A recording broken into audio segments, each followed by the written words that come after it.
From Cabrini University in Radnor, Pennsylvania, the Sports Fan Base Network is proud to present the Interact Conference Boys Lacrosse Semifinals. In our first semifinal, the number 2 seed Friars of Malvern Prep take on the number 3 seeded Churchmen from Episcopal Academy. Hi again, everybody. My name is Tom Wilms. Alongside me is Renee Washington. Malvern Prep 14-5 overall, 4-1 in conference, winners of 9 in a row. They received a bye to this game. So, Renee, it's been a little while since Malvern Prep has played, but they have been very dominant, and we both had a chance to call some of their games this year. And for them to score under 10 is a rarity, so it's going to be a tough trip here for Episcopal Academy. Absolutely. We know Malvern Prep is no stranger to this stage, being the defending champs coming into this game. And these two did face off against each other earlier in the season in a game that I was able to cover. So they're very familiar with each other. Part of being in the Interact is you know who's coming up and who's the top dogs that you have to watch out for on both sides.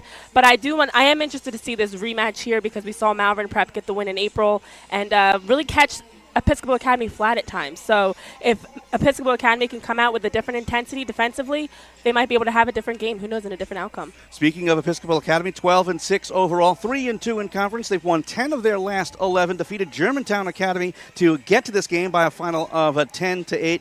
They last won the title in 2012. Since then, it's been either them or either Malvern Prep or Haverford to win the championship. What is it going to take for Episcopal Academy to kind of break that? Well, that's the thing. They're coming into this with kind of an underdog mentality. They have nothing to lose because, as you mentioned, the history has gone to Malvern Prep and Haverford in the past.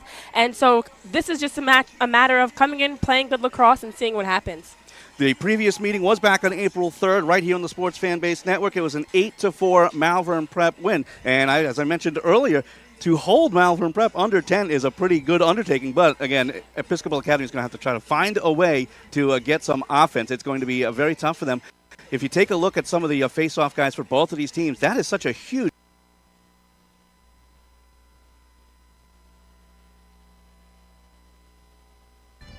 From Cabrini University in Radnor, Pennsylvania, the Sports Fan Base Network is proud to present the Interact Conference Boys Lacrosse Semifinals. In our first semifinal, the number 2 seed Friars of Malvern Prep take on the number 3 seeded Churchmen from Episcopal Academy. Hi again, everybody. My name is Tom Wilms. Alongside me is Renee Washington. Malvern Prep 14-5 overall, 4-1 in conference, winners of 9 in a row. They received a bye to this game. So, Renee, it's been a little while since Malvern Prep has played, but they have been very dominant, and we both had a chance to call some of their games this year. And for them to score under 10 is a rarity, so it's going to be a tough trip here for Episcopal Academy. Absolutely. We know Malvern Prep is no stranger to this stage, being the defending champs coming into this game. And these two did face off against each other earlier in the season in a game that I was able to cover. So they're very familiar with each other. Part of being in the Interact is you know who's coming up and who's the top dogs that you have to watch out for on both sides. But I am interested to see this rematch here because we saw Malvern Prep get the win in April and really catch Episcopal Academy flat at times. So if Episcopal Academy can come out with a different intensity defensively, they might be able to have a different game. Who knows, in a different outcome. Speaking of Episcopal Academy, 12-6 overall, 3-2 in conference. They've won 10 of their last 11, defeated Germantown Academy to get to this game by a final of 10-8. They last won the title in 2012. Since then, it's been either them or either Malvern Prep or Haverford to win the championship. What is it going to take for Episcopal Academy to kind of break that? Well, that's the thing. They're coming into this with kind of an underdog mentality. They have nothing to lose because, as you mentioned, the history has gone to Malvern Prep and Haverford in the past. And so this is just a matter of coming in, playing good lacrosse, and seeing what happens. The previous meeting was back on April 3rd, right here on the Sports Fan Base Network. It was an 8-4 Malvern Prep win. And as I mentioned earlier, to hold Malvern Prep under 10 is a pretty good undertaking. But, again, Episcopal Academy is going to have to try to find a way to get some offense. It's going to be very tough for them. If you take a look at some of the face-off guys for both of these teams, that is such a huge matchup. You have Rowan Almonte for Malvern Prep, who has been a monster at the face-off X. That's going to be the guy I'm keying in on. Do you have anybody in your mind or any aspect of this game that you have is a way for Episcopal Academy to come back in this game? Well, obviously both sides have a number of tremendous players and players that are committed to play at top Division I programs next year. But what I saw in that game was face-offs were key and also defensive pressure because we saw Episcopal Academy struggle to keep the ball in possession. A lot of turnovers and some really unforced turnovers that were just some bad errors, miscues on offense that led to Malvern Prep being able to score in transition and pull away at times. And Episcopal Academy did go on a 3-goal run to close the gap. But if they're able to loosen up some of those turnovers, and then they have to win the face-off. It starts there, obviously. Well, there is your little pregame before, again, this is our first semifinal. It's going to be a great afternoon and into the evening. And keep in mind, we also have the second semifinal coming up at about 7 o'clock. But again, coming up next, Malvern Prep and Episcopal Academy here on the Sports Fan Base Network.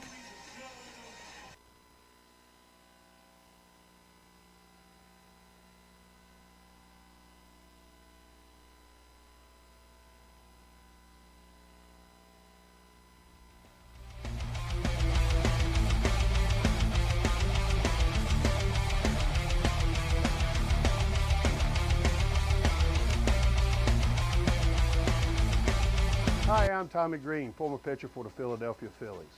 When I was in high school, it was very important to me to show scouts what I could do. My friends at Payroll Service Solutions are huge supporters of high school sports and the Sports Fan Base Network. If you're a small to medium-sized business in need of a payroll company, contact Payroll Service Solutions. Not only will they take care of you, they will continue to support the community. For more information, contact Payroll Service Solutions at 215-624-0922 or 866-PAY-EASY. 2019-2020 Philadelphia Wings season ticket memberships are available now. As part of the Wings family, get the inside scoop and your ticket to all the action. Season ticket memberships offer exclusive benefits, experiences, and discounts on parking, merchandise, and select concession. Call 215-952-LAX1 to secure your 2019-2020 Wings season ticket membership today.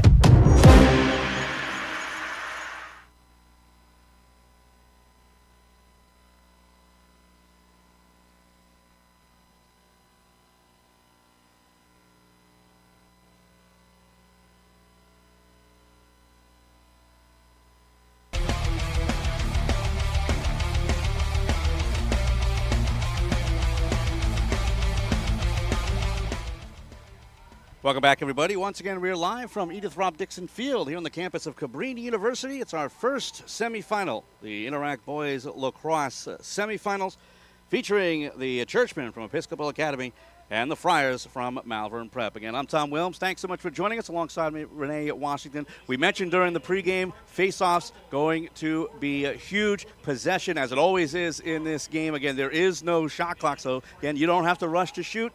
And both these teams certainly know that once they have that possession, they will try to make the best possible shot to get on the board first. Exactly. We were talking about this before the game started with Malvern Prep and their defensive pressure. It really gave Episcopal Academy trouble earlier in the season, and we did see that as a big factor in why Malvern Prep was able to knock off the Episcopal Academy back in April. So that'll be a huge differentiating factor, as well as you mentioned, face-offs. And the fact that Episcopal Academy went on a 3-goal run and scored 3 goals in 90 seconds to close the gap in what was a comeback that failed, but we do know they're capable of doing it. It's just a matter of can they do it the entire game. Taking a look at the starters first for Episcopal Academy, Nate Hunter, Quint Chambers, Rowan Bumbraw, Kevin King, Nick Bates, Carter Strid, Colin Lawhead, Charlie Cuniff, Gabe Fury, and in goal is the Army commit Matt Chess. For Malvern Prep, it's Colin McGill, Sean Rustin, Will Payton, Nicholas Potemski, Matthew Civitella, Jackson Powers, Rowan Almonte, Jake Brownlee, and Max Jogerst. And in goal is the North Carolina commit from Paoli, Pennsylvania. It's number 2, William Pettit. We'll have our first draw coming up right now. As we mentioned, Rowan Almonte, Lehigh commit. In a couple of years, he's a junior. So he'll go up against Jack Henderson. He's a Penn State commit right now. Penn State, the top team in college right now, heading into the quarterfinals tomorrow in the NCAA. So see how he does here against Almonte, who has been monstrous at the Face-Off X. Yes, and Jack Henderson is a very talented player and has the ability to win a lot of face-offs. So this will be a good matchup to watch all game. We are underway. And almost a quick win there for Henderson, but still loose and finally controlled by the long stick Chambers. And he will start things up. Now he's got the short stick out there, the Johns Hopkins commit. And you're going to hear that a lot tonight and on Tuesday. All about the NCAA commits on all 4 teams represented here. As Nick Bates has it on the far side. And here's another great showcase for some of these guys as well who have not committed just yet. Not only Division I, potentially Division II and III as well. A lot of fine programs here in the Philadelphia area and all around the country. Yeah, we have a lot of fine programs lined up on the sideline here. So as much as this is a semifinal game, this is a great chance to showcase what you've got. And as you mentioned, there are a lot of players on both rosters that are committed to some top programs in college lacrosse right now. Ball down, picked up by Malvern Prep. Was trying to force it in was Charlie Cunniff, but he ran into a buzzsaw, and it's taken in by Sean Rushton. Fast break opportunity for the Friars. Rushton with the long stick. Dumps it near side Payton. Now to the jump shot, and it goes wide by Potemski, but it is backed up by the Friars.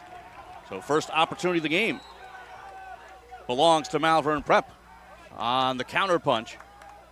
And the restart back at X for the Friars. Trying to fight his way out in front, but forced away with Potemski. Good defensive work by Kevin King as it comes all the way back to the center line, out of play. So unforced error, and the restart now for Episcopal. On the far side, Nick Bates wearing 13. Here for Quinn Chambers, who essentially will quarterback as the far side midi. Back now for Nate Hunter. And Bumbraw will get it back from Cunniff. Nice fake as Hunter tries the near side for Cunniff. Future Lafayette Leopard dumps it on back for Brumbaugh. We mentioned this during the pregame as well. Malvern not afraid to extend their defensive box outside the restraining area. So here's Bumbraw trying to sweep to the left. Dumps it far side a little high, but Chambers keeps it alive. Back behind it, X for Hunter. Near side, Cunniff looks out in front. Wanting to tee up there was Fury, but circled away. Good defensive work in front by Matthew Civitella. Yeah, no shot clock at the high school game. So you can certainly take your time. I think I called 6 Malvern Prep games this year, and I saw one stall warning. So it's pretty rare that any of these teams, unless they're up in a close game, will draw the stall. Bumbraw up top. Here's Chambers on the far side being looked at by Colin Houston. Defensive midi.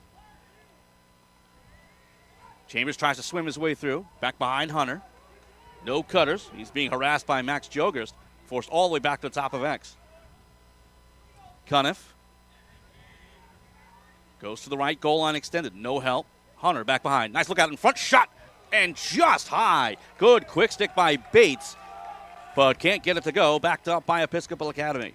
And you know what, Tom, what I like already about this, and you talk about there not being a shot clock, earlier in the season when these two matched up, Episcopal Academy was playing a little bit more frantic, and we didn't see this often. We didn't see a lot of long possessions where they just worked the ball around. It was a lot of forced errors, so already they're playing more patient, and that's something that they definitely had to go back to the drawing board and correct coming into this game. Chambers chased away far side for Brumbaugh. Nice look out in front. Shot that goes wide by Bates. Race for the ball, and it will be backed up by Malvern Prep. Jake Brownlee with the hustle, and it's Friar ball.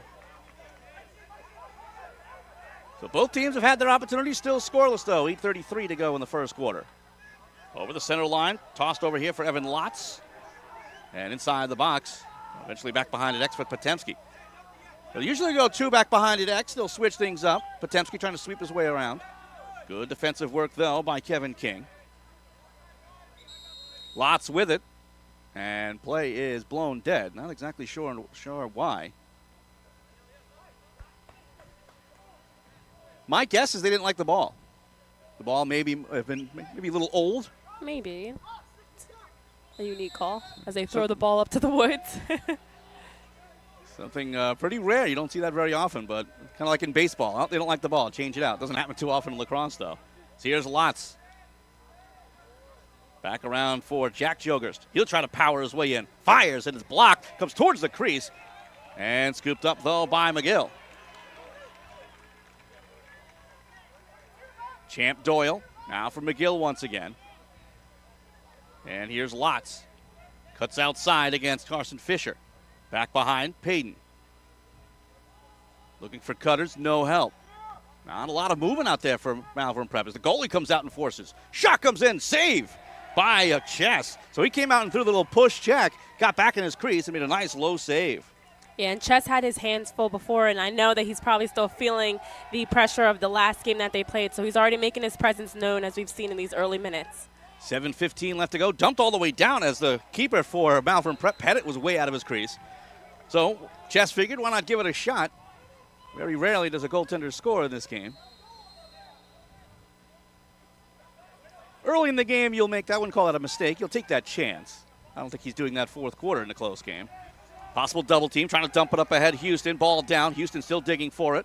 And he fights through a number of checks and cradles his way to the near side. Good pressure on him by Will Delaney. Tiptoeing into the box is Houston. Now for Payton. Under 7 minutes to go, first quarter. Still looking for our first goal. Payton back behind. Goal line extended for Potemski. Back up now for Lotz. Episcopal really taking a bit of the Malvern page. Trying to force things to the outside. Payton back behind at X. Goes all the way around in front. Takes a shot to save. Rebound is loose. Thrown to the top. Shot comes in. That goes high by Houston. And it is backed up, though, by Malvern Prep. Late dive there by Lawhead. But even with the long stick, could not get the call. So it stays Friar ball. Pressure put on by the Friars. Jump to the crease. Shot that's bounced wide by McGill. And again, backed up by the Friars, Will Payton. Pressure put on by Malvern Prep. They've had the last 2 or 3 shots towards cage, but really haven't forced Jess to do a lot of work between the pipes.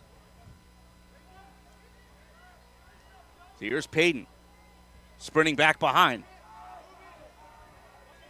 Lawhead stayed with him well, though. So here's Lotz, tries to dig his way out in front. Good switch by Fisher. Back now, here's Jogerst, all the way up top. Fakes, now powers in. Cuts back for Houston. Hands free. Shot and he scores! Colin Houston just got about 20 meters out and fired it off the post. 5:45 to go in the first. 1-0 Malvern Prep. Beautiful look there, and you saw Malvern Prep playing very patiently, working the ball around. But I do like the way that Episcopal Academy was defending them, and as you mentioned, taking a page out of their book. But great finish there by Colin Houston to kind of break the ice and get on the scoreboard first. That is the tough part about having that defensive midi kind of sneak out and challenge the ball. And you over-pursue, all of a sudden it's 6-on-5, and you can find yourself in trouble. Although it took a little time for Malvern Prep to get that 6-on-5 advantage working in their favor, they were able to get it done as Almonte wins the draw cleanly. Yeah, and you heard head coach John McAvoy saying one more. They were trying to get that extra pass to open up a player because that's what that allows you to do offensively. So they definitely took advantage of that there. Potemski with possession. Back now for Colin McGill at X as he switches and goes far side. Bounce pass over for Evan Waite. Sport turf here at Cabrini as he'll dump it back behind. Looking in front. And all the way back now for Zostek. Zostek will sweep to the left. Dumps it on back. Waite fires and it goes wide, but backed up by McGill. McGill will take it at X. Being harassed by Strid. Near side post, but just out of the reach of Zostek, and then dumps it back behind for Payton, but way over his head, and it'll be Churchman ball. Under 5 minutes to go in the first quarter, 1-0 Malvern Prep. And here comes the aggressive ride of the Malvern Prep Friars. They'll try the near side. Short passes. Practically a triple team and a wall put up by the Friars. Got to get over that center line. Long look as the keeper was out again. And they're going to call that a shot. And smartly so, as Episcopal Academy backs it up. Cuniff. Now for Bates. That's a nice adjustment by the Churchmen. First time we saw that the goaltender tried the shot, but well wide and no backup. This time they figured, okay, if he's going to do that, we'll try the shot, get the backup, and basically a free advance of the ball. Well, it also forces the Friars defense to step back a little. They're playing a very high line, high pressure defense as they do most often, but it forces them to now have to adjust a little if they know that the Churchmen every once in a while will look to get their head up and fire one towards net. Cuniff back behind at X, tries near side for Hunter. Hunter, sprint and goal line extended, looking for the cutters, nothing there. Cuniff back behind, has room, far side post, good switch though by Carlini. Toss to the crease, out of the reach of Brumbaugh. It's a loose ball, and it will belong to the Friars. That's what an aggressive and potent defense can do, is force those dangerous passes. Weird bounce there for Rushton. He is decked.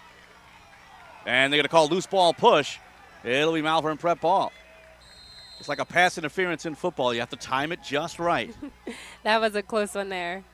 Trying to swim through Civitel as he gets over the center line. 3:30 to go first quarter. 1-0 Malvern Prep on a Colin Houston goal. The junior from Westchester. Potemski. Now for McGill. Sharp angle shot bounces wide, but backed up by the Friars.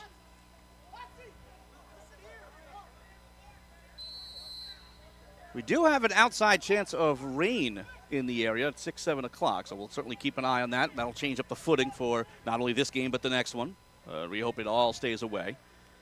More importantly, actually, not as importantly, but we'd love to keep the broadcast going, so the less rain, the better. Exactly, and it's a perfect day right now for lacrosse, so we don't want any rain to spoil that. Civitella trying to power his way in, a good defensive switch again. Such a good job on that slide as here comes McGill. McGill tries the sharp angle shot and a save by Chess. He very easily could have drifted off that post, but he stayed with it and controlled the rebound.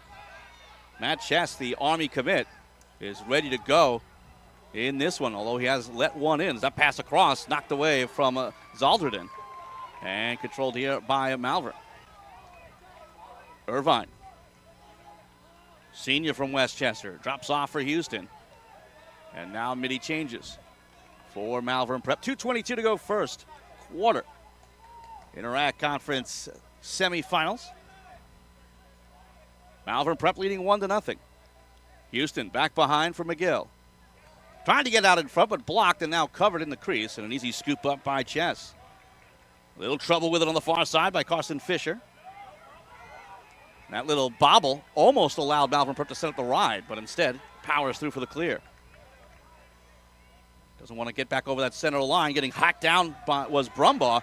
Ball loose, flags fly. We'll have our first man-up situation potentially, as it is finally controlled by Malvern Prep.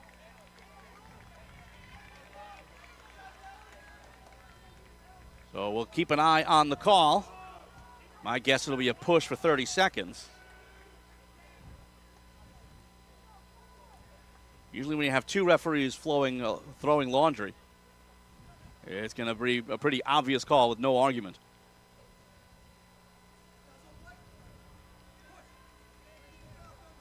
It is a 30-second foul. The 1:44 mark.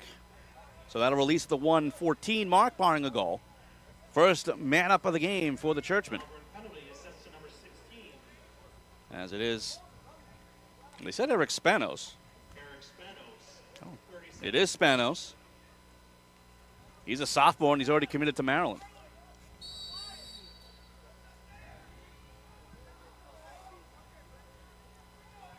So 6-on-5. They'll try to strike quickly. Only 30 seconds to work. Brumbaugh. Forced back. Hit pass for Cuniff. Sharp angle try. Scores! Rowan Brumbaugh picks the near side corner. Man up goal for the Churchmen. And we're tied at 1. Hats off to the Churchmen for taking advantage of this man-up situation and having the opportunity to tie the game up, because that's something that is key here. I mean, it's playoff time. You have to make the most of every opportunity, especially when you're a man-up offensively. Fans, we want to remind you tonight's broadcast is brought to you in part by the Brennan Collective, architectural interiors, for furniture solutions, workplace technology. Please visit BrennanCollective.com. Third draw of the game. Both Henderson and Almonte have won 1 each. Almonte with another clean win. We'll try to get something going quickly. But good transition D from the Churchmen. Spanos has it back behind. He's going to want to redeem himself after actually drawing the penalty. Evan Waite. Near side. Champ Doyle. But back up top. Back for Doyle near side. Under a minute to go. Here in the first quarter. Tied up at 1. Doyle. Trying to power through. Hands free. Cuts through. Then dumps it on back for Waite. Tries far side Potemski. Potemski fires, scores! That was actually Jack Jogers, 45, not 15, as he rocketed it home. 44 seconds to go in the first quarter. It's 2-1 Friars. What a way to answer back for Jack Jogers to get that finish there. And you saw that Malvern Prep, as soon as the goal was scored on one end, came back, and they had a little extra pep in their step to get that one back, which is exactly what they did just seconds later. So a 2-1 game in favor of Malvern Prep. Houston and Jack Jogerst. Goal scorers for the Friars, Brumbaugh for the Churchmen. A little jockeying in position on the near side, and a face-off cleanly won by Jack Henderson. That's controlled here by Fury. Fury's an interesting story. He committed to Virginia, decommitted, and now he's going to head to Penn. Maybe wanted to stay a little closer to home instead of heading down to Charlottesville.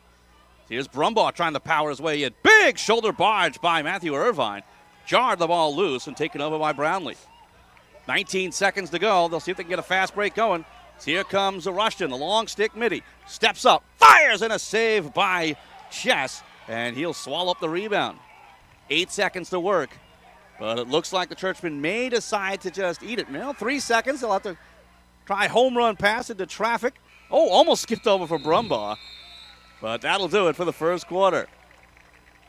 So after 12 minutes of play, it is a Malvern Prep 2, Episcopal Academy 1. We'll take a quick break as you're watching the 2019 Interact Boys Lacrosse Semifinals.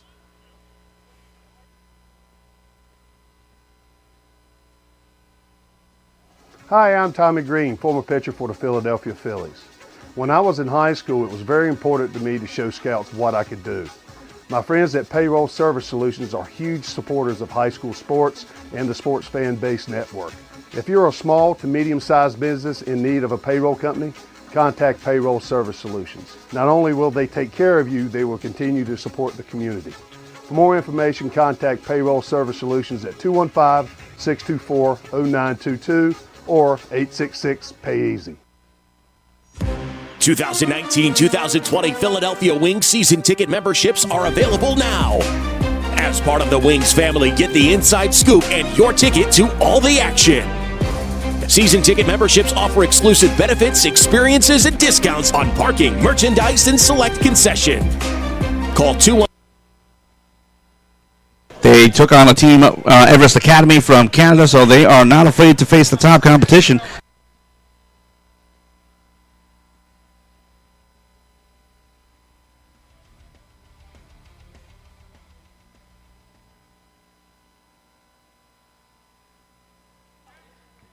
Fans, be sure to check out live indoor professional lacrosse, the Wells Fargo Center, with your Philadelphia Wings. 2019-2020 season ticket memberships are available now. Get the access to the best seats in the arena, exclusive experience, discounted parking, merchandise, and select concessions. Join our family by calling 215-952-LAX1 or visit wingslax.com today. Welcome back, everybody. Once again, we are live from Edith Robb Dixon Field on the campus of Cabrini University. By the way, congratulations to Cabrini. They are in the national semifinal, so it was a kind of a treat for both of these teams to watch Cabrini practice before they headed off. We're heading into second quarter action with Malvern Prep leading Episcopal Academy by a score of 2-1. We have switched sides. It is Malvern in the white and Episcopal in the blue. Alongside Renee Washington, I'm Tom Williams. Thanks so much for joining us as we have a ward-off and a Malvern Prep possession. Right off the draw. They're going to move everybody back into the straining box to start off. A little bit of housekeeping before they do the restart. Now everything's good to go. So here's Colin Houston, one of the goal scorers. So he'll drift far side against Carson Fisher. All the way back up top. Here's Potemski. Tom, I'm interested to see how both these teams come out in the second quarter. I mean, the first quarter, they were both very patient offensively, working the ball around, and we saw good high-pressure defense. So they're both managing their tempo nicely. A nice look out in front, but unable to dunk it home with Spanos. That'll bounce wide and backed up by Malvern Prep. And they had the far side. They had Houston, a couple of roll dodges. But then they finally got it back behind the X and could not quite knock it home. Back behind again. Here's Payton. Cross check down, ball loose, and a clean cause turnover for Kevin King. But Malvern Prep seems already set up for the ride. Here's Chess. Far side. Here's King. And nice look over for Quinn Chambers, and he'll get over the center line. Nice look. Shot comes in. The kick save by Pettit. Wow. That was a fantastic opportunity. But Will Pettit, the future Tar Heel, flashed out the right leg. Will Pettit is a wall back there in net for Malvern. Excuse me. And no surprise there that he is a future Tar Heel with some of the saves that we see him make. Malvern Prep has a wonderful three-headed monster in goal. You have Pettit heading to North Carolina, Colin Cargan, who's committed to Virginia, and Colin McDonald, who's committed to Catholic University. But Pettit has played the lion's share, sweeping over Zostak. Dunks it back behind after a stick check. Payton looks out in front. Oh, trying to get the turnaround shot with Spanos, but he's triple teamed and it's scooped up by Will Delaney. Long sticker. Thought about charging it himself. Dunked on over now for Cuniff, and he'll just cut wide to allow the midi changes. 9:45 to go, second quarter. 2-1 lead for Malvern Prep. Oh, there's a man all alone in the crease. I didn't see him. As streaking in was Brumbaugh. Now on the near side, Hunter comes in, fires and bounces it wide. But it is backed up by the Churchman. And how about the way that Episcopal Academy has been transitioning into their offense so quickly? And they really, you see, they have adjusted to the way that Malvern Prep is defending them, creating some really good open looks. And as you said, Brumbaugh was wide open on the crease, and they missed them. But they've been creating much better opportunities and opening up the field to do that. In possession for Episcopal Academy. Hunter being chased. Fury. And all the way around the near side for Brumbaugh. Has the lone goal for the Churchman. 2-on-2 low. Back behind Bates. And he'll switch with Brumbaugh. And Malvern Prep, they love to pressure on the outside. Got to find that hole in the front. As the shot comes in, that's off the leg of Pettit. William Pettit has been fantastic, and also notice no second chance opportunities. Rebounds are controlled pretty well. Streaking in is Cooper Frankenheimer. He gets inside the box. Now for Potemski, and now behind for Payton to slow it down. Well, as soon as I say that, he streaks to the near side, but again, only 3 in the offensive zone so far for Malvern Prep. They're getting their offensive middies out there, including Colin Houston has the ball now. That's something if Episcopal Academy recognizes, again, a 6-on-3 defensively. Yeah, you surround that ball as best you can. Exactly. I don't even think they realized there were only 3 guys on the field at the time offensively, but they definitely could have doubled the ball. As Houston fires it high, and that sweep to the right, and tried to tuck it underneath the crossbar. But it will stay Malvern Prep ball in the backup. Payton over for Potemski. He'll slow it down here against Kevin King. Now tries to streak his way through. Dumped on back Lotz. And now for Civitella. Back for Lotz again. Trying to isolate here. Cuts left. High pass to X. Controlled by Potemski. Back for Lotz again. Lotz. Good job staying with him by Zelrodin. Nice look out in front, but McGill couldn't reach it. But controlled here by Civitella. Extended possession here for the Friars. Here's Houston. Cross for Lotz. Winds. Fires. Deflection. Scores! Evan Lotz powered it through, I believe, a defenseman's shoulder, then tucks over chest. It's 3-1 Malvern Prep. And I was just thinking prior to him scoring that goal is that Malvern Prep has offensively outshot Episcopal Academy, although it is a very even-matched game. But you see them creating a lot more shots. Just they haven't been able to get them to hit the back of the net. But Evan Lotz must have known what I was thinking because he gets the nice goal there to give them the 2-goal lead. Yeah, definitely skipped off a defenseman, and very few keepers at any level would be able to respond to that so quickly. And it was right in front of him. Yeah, and you saw the ball kind of hit and change direction, and for chess, it's hard to adjust to that. When you're seeing the ball coming one way and then all of a sudden it hits off someone and is going somewhere differently. 7:10 to go, second quarter. 3-1 Malvern Prep, but a big draw win for Episcopal Academy. Charlie Cuniff back behind the X. And still the offensive middies are getting on. So here's Brumbaugh. And back now for Billy Adams. First time we may be calling his name in this one. Brumbaugh, the goal scorer for the Churchman. Now over for Bates. And Malvern just keeps on extending their defense. Isolation. Adams trying to get himself through Irvine. Irvine stays with him. Adams lowers his shoulder, gets around hands-free. Fury dunked out in front. Shot goes way high by Bates, but it's backed up by Episcopal Academy. That's a great cut there by Bates to create that shot. Just got a little too much underneath him and shot it too high, but that's a good look there for the Churchmen. They'll continue the offense. Here's Brumbaugh. Looked at by Jake Brownlee. Here's Jackson Tuma. And now for Billy Adams. Two-man game here. Fury with the switch. Gets through one and another. Shot comes in and he scores! Great job by Gabe Fury to get through two defenders and then bounce it against the green. As Episcopal Academy is back on the board, it's 3-2 Friars. Yeah, we talk about Gabe Fury, the Penn commit. Just a really composed shot there as he was kind of falling away from the net to be able to still put that on target and put it in the back of the net. Possibly one of the tougher shots to make, again, going across your own body and firing it low for the bounce shot. It's tough to take that shot. It's tough to see that shot as a keeper. Without a doubt, and that's where the good composure comes across. And that's a good look that they want to try to get because it is hard to get past Will Pettit. So you have to find ways to kind of catch him off balance. Almonte with the draw. He's tripped.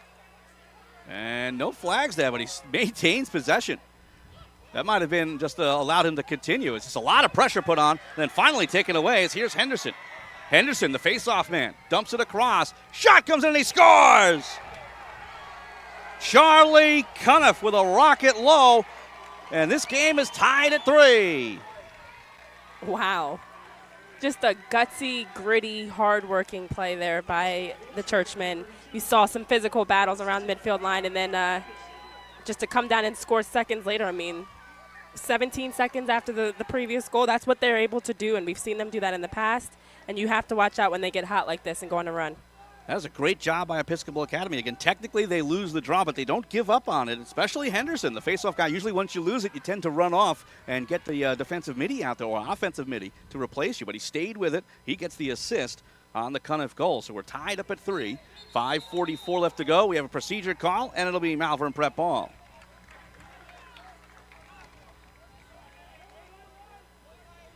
And maybe a chance for the Friars to slow things down a little bit as the momentum belongs now to the Churchmen. So maybe some extended offensive time for the Friars. May not be the most scintillating brand of lacrosse if you do that, but again, you just slow things down. Get the possession. Of course, don't turn down shots if you can get one. As Waite tries for Doyle and back for Waite again. Well, that's the thing, Tom. I mean, as mentioned, when these two played each other, Ooh, weird shot by McGill. I think Chess got a piece of that one. And it will be Churchman ball. But a lot of pressure put on the ride here. Quinn Chambers got hit up high. No flags go. It does stay in the possession of the Churchmen, and they'll switch fields. But it's out of the cross of Strid. Little trouble here. Dangerous pass in front. Carson Fisher. As the countdown is on, got to get it over the line. And they just get it over. Whistle to the mouth of the official. that was close. As everyone's calling for the violation, but it did not happen.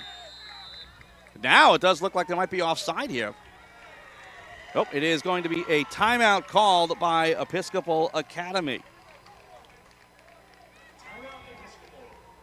So a timeout call, first timeout called by either squad, 4:39 left to go here in the second quarters. We'll remind you that tonight's broadcast is brought to you in part by the Brennan Collective. Architectural interiors, furniture solutions, workplace technology. Please visit BrennanCollective.com. Also, tonight's broadcast is brought to you in part by CBRE, the #1 commercial real estate company in Philly and the world. CBRE is a proud supporter of the Interac League. Again, 4:39 left to go here in the second. Tied up at 3. Malvern Prep led by as many as 2. But a little bit of a run here for Episcopal Academy as they got some momentum here, not only offensively but defensively. Exactly, and that's something I was going to touch on as we had that scramble in the last seconds there before the Episcopal Academy called timeout. But for Malvern Prep, they have to still be wary of the fact that last time these two teams played in April, we saw Episcopal Academy go on a 3-goal run within 90 seconds, they scored 3 goals to make it a 4-3 game to close out the first half. So here we are again at the end of the first half. We see Episcopal Academy get 2 back-to-back goals within 15 seconds of each other, or about 15 seconds of each other. So Malvern Prep has to look to settle in and regain momentum and regain possession of the ball offensively and take control. This could potentially be, well, this needs to be a big stop for Malvern Prep, but for Episcopal Academy, they haven't had the lead in this one so far. So if they can get that lead, again, late in the second, maybe hang on for the lead heading to halftime, that would be a huge lift going into the second half of this game. But again, plenty of time to go here in the second quarter. Got to keep an eye on the Malvern Prep defense. Again, they are very, very aggressive, but I'd say Episcopal Academy has handled it pretty well. They've been matching them defensively very nicely. I mean, they're playing that exact same aggressive, up-tempo brand defensively, and we see them playing with a little bit more pep in their step. With every goal that they score, with every good chance they create, or every stop they make, we see that confidence translating. So if they can take the lead going into half, that would be a big boost for them, both on the scoreboard, of course, but also with their confidence. So back underway. And it's controlled by Nick Bates against Episcopal Academy with possession. Jackson Tuma is way up top. Kind of a zone look all of a sudden from Malvern Prep, but they go back to the man-to-man. It kind of looked like both Rushton and Iacone was there. Iacone harassing Bates. Bates dunks it back behind here for Hunter. Little head fake by Cuniff. Back for Nate Hunter again, looking for help with under 4 minutes to go. Nice look back. Shot comes in, a save by Pettit. High shot by Fury, and the outlet right away here for Rushton. Rushton chasing, doesn't have possession yet, tiptoes the line, and play continues. Nice look underneath. Dunk Tomey scores! Colin McGill right there on the doorstep with the quick stick. 3:39 to go in the second. It's 4-3 Malvern Prep. That was pretty. Starting back with Pettit making the save, and we saw Malvern Prep keeping that ball in bounds and then able to just work it around, and that quick transition goal caught them flat for sure. And again, when you take a chance out defensively and you kind of find yourself in the bad position, that turned into practically a 4-on-1 down low, and you find Colin McGill all alone down at the crease. Again, he's not going to make the mistake there at all.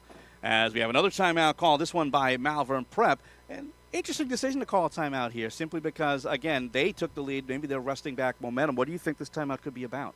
Well, maybe they had a game plan coming out of the previous timeout of a way to get a quick goal, and now they're going to readjust what they're doing. I don't know, on the defensive end perhaps, but it is really weird to see a team take a timeout like that. But I think that they want to regroup and make sure that we don't see Episcopal Academy answer back right away like they've done before. So I think it might be a chance. All right, we scored. Now let's reset, regroup, and be ready to be prepared for Episcopal Academy coming at us. By the way, this is only our first game. If you're enjoying this one, you'll enjoy the next one as well, as we'll have the 1-4 matchup between Haverford and Penn Charter. That's coming up at approximately 7 o'clock. Depends on when this game ends. They'll give those two teams time to warm up, but it is scheduled, at least tentatively, for a 7 p.m. start. You're not going anywhere anyway. And again, reminder, the championship game will be on Tuesday night at 7 p.m. Winner of today's games will battle for the title on Tuesday night here at Cabrini University. But if you can't make it out, we understand. And we'll have you hooked up here on the Sports Fanbase Network. Tom Wilms here alongside me, Renee Washington. Thank you so much for tuning in this evening. It's been a great game already. 4-3 lead for Malvern Prep. They have the advantage in draws, 5-3. But it has been tight. As a nice job this time by Veringer to win it. And we talked about the three-headed monster of goalkeeping for the Friars. If Almonte ever goes cold or needs a spell in the face-off X, you got Michael Veringer, the junior. So he's getting important work, and he's got one more year with the Friars. So Malvern Prep with possession. 3:15 to go here in the second quarter. Colin Houston on the far side, trying to get around Fisher. Back behind Spanos. Tries to ward his way through. Back now Payton. And he'll stop back behind the crease. A lot of options. The keeper comes out. Shot comes in, and that is in. He scores. Colin Houston sneaks it in. Second goal of the game. And it's now 5-3 Malvern Prep. from this angle, it looked like the ball hit actually the outside of the net. Houston just snuck that in on the near post, and I think caught everybody's surprise once that went in. They weren't really sure if it went in, just like I wasn't really sure. And that's where, if you're Matt Chess, he's trying to be that seventh defenseman, so to speak, but he wasn't quite on his line as he kind of snuck off that post, and a good job by Houston to force it home. So, 2-goal lead once again for Malvern Prep, as they have taken back the momentum of this game. They've scored 2 straight after the Churchmen, when they were down 3-1, fought back to tie it up. And this is where, if you are Episcopal Academy and you have to figure out, okay, with 2 minutes or just under 3 minutes left in the half, how can we regroup to make this game either a 1-goal game or tie it up? Ball down, flags fly, shot comes in, kick save. But I think that's going to go against Episcopal Academy.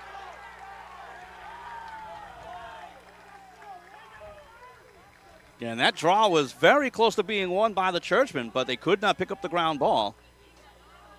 So we will take a look downstairs to our officials and see what the call will be.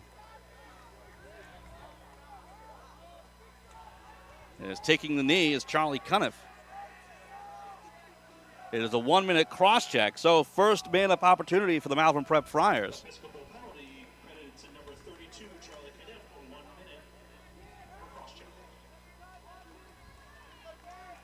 So big opportunity here for Malvern Prep to take a 6-3 lead. And a lot of time to work. It's a minute penalty. McGill. Work back for Lotz. Here's Payton.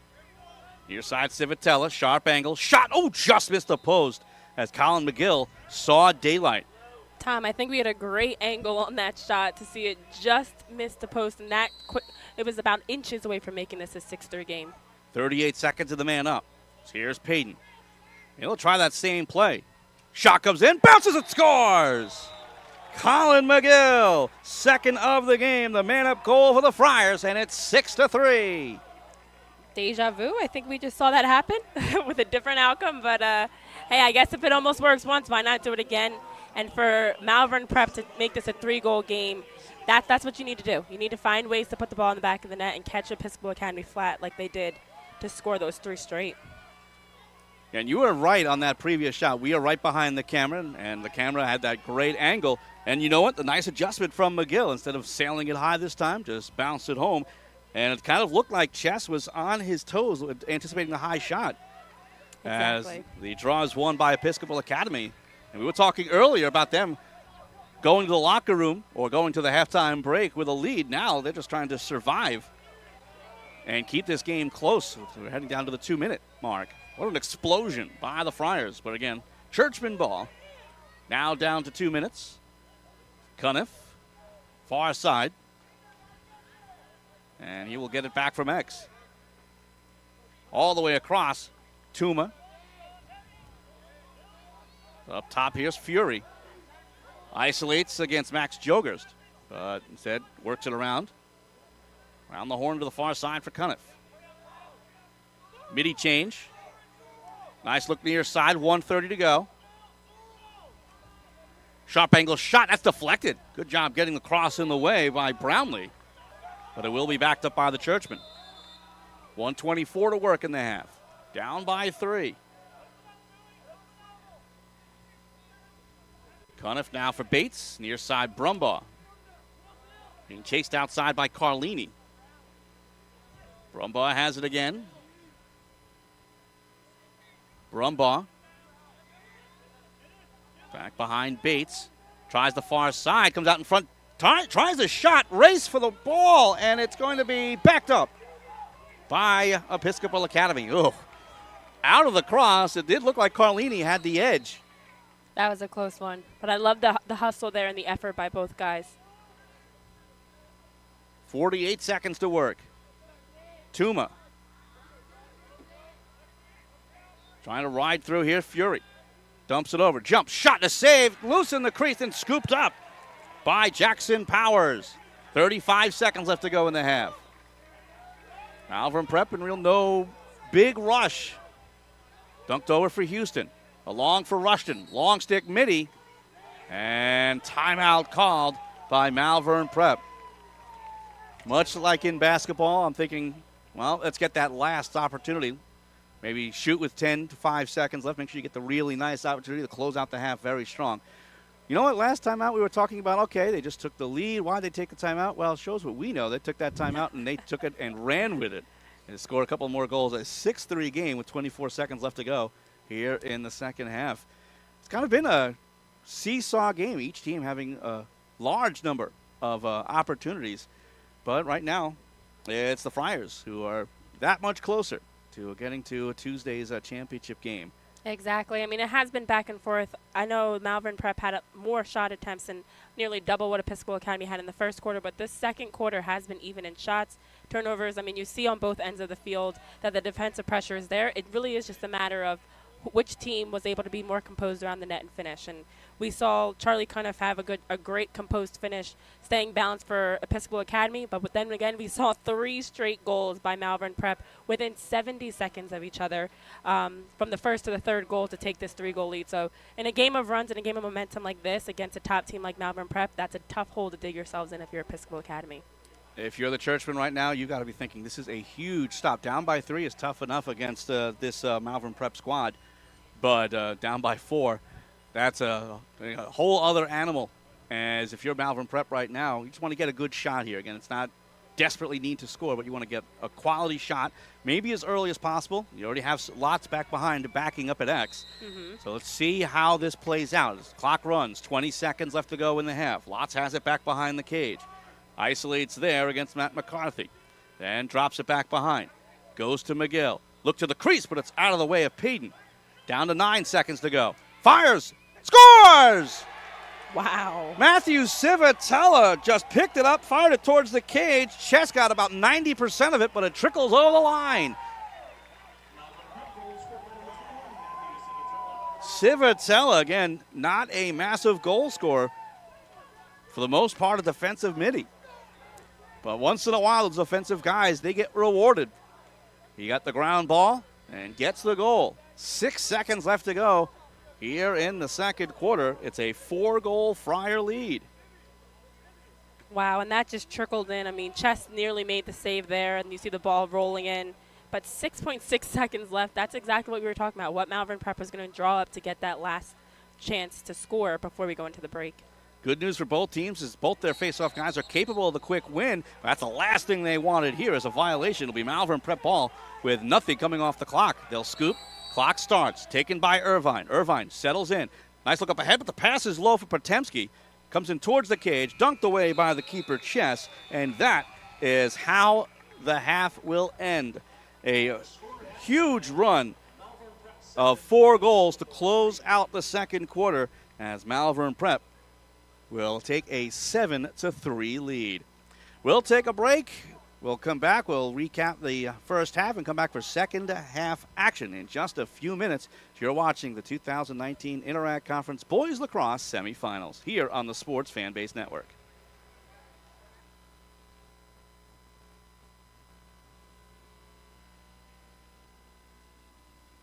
Hi, I'm Tommy Green, former pitcher for the Philadelphia Phillies. When I was in high school, it was very important to me to show scouts what I could do. My friends at Payroll Service Solutions are huge supporters of high school sports and the Sports Fan Base Network. If you're a small to medium-sized business in need of a payroll company, contact Payroll Service Solutions. Not only will they take care of you, they will continue to support the community. For more information, contact Payroll Service Solutions at 215-624-0922 or 866-PAY-EASY. 2019-2020 Philadelphia Wings season ticket memberships are available now. As part of the Wings family, get the inside scoop and your ticket to all the action. Season ticket memberships offer exclusive benefits, experiences, and discounts on parking, merchandise, and select concession. Call 215-952-LAX1 to secure your 2019-2020 Wings season ticket membership today.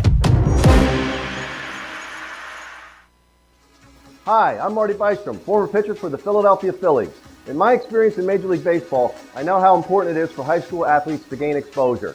My friends at Payroll Service Solutions are huge supporters of high school sports and the Sports Fan Base Network. If you are a small to medium-sized business in need of a payroll company, contact Payroll Service Solutions. Not only will they take care of you, they will continue to support the community. For more information, contact Payroll Service Solutions at 215-624-0922 or 866-PAY-EASY.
Hi, I'm Tommy Green, former pitcher for the Philadelphia Phillies.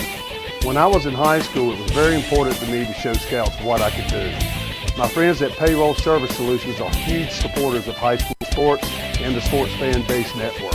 If you're a small to medium-sized business in need of a payroll company, contact Payroll Service Solutions. Not only will they take care of you, they will continue to support the community. For more information, contact Payroll Service Solutions at 215-624-0922 or 866-PAY-EASY. 2019-2020 Philadelphia Wings season ticket memberships are available now. As part of the Wings family, get the inside scoop and your ticket to all the action. Season ticket memberships offer exclusive benefits, experiences, and discounts on parking, merchandise, and select concession. Call 215-952-LAX1 to secure your 2019-2020 Wings season ticket membership today.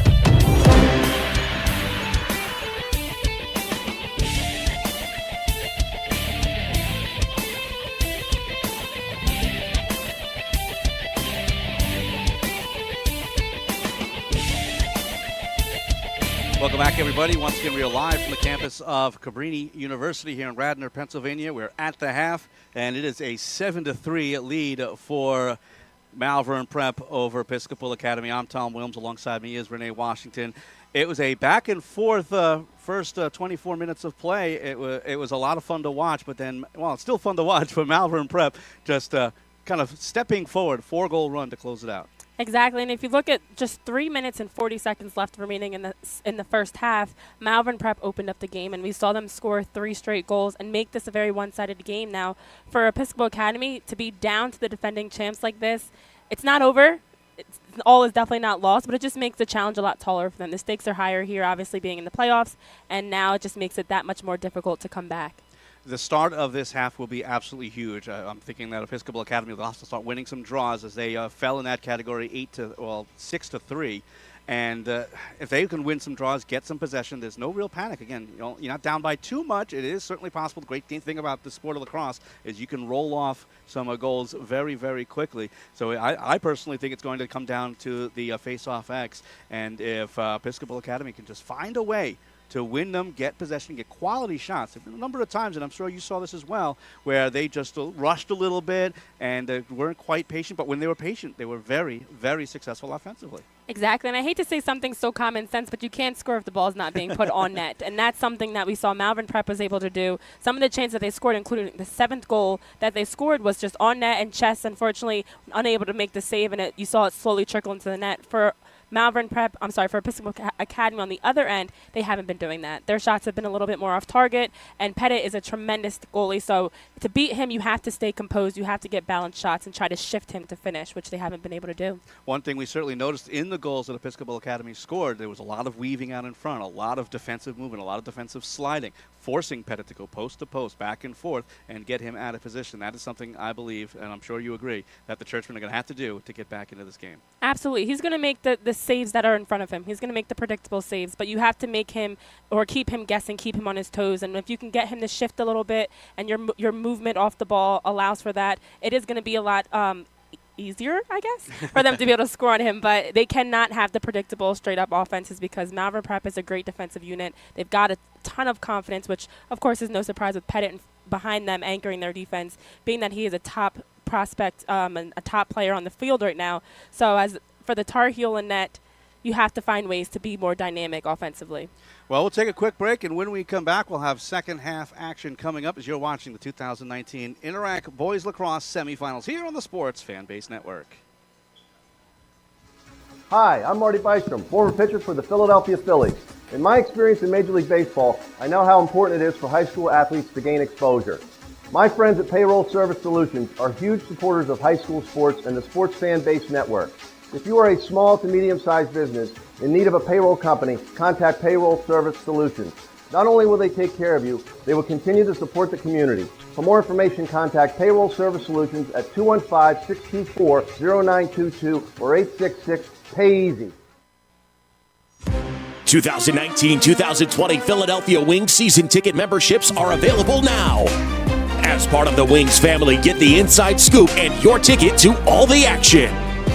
Season ticket memberships offer exclusive benefits, experiences, and discounts on parking, merchandise, and select concession. Call 215-952-LAX1 to secure your 2019-2020 Wings season ticket membership today.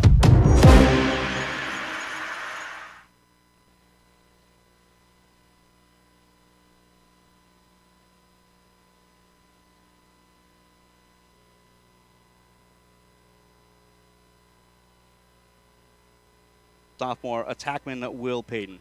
As again, we just like to have a quick moment of silence.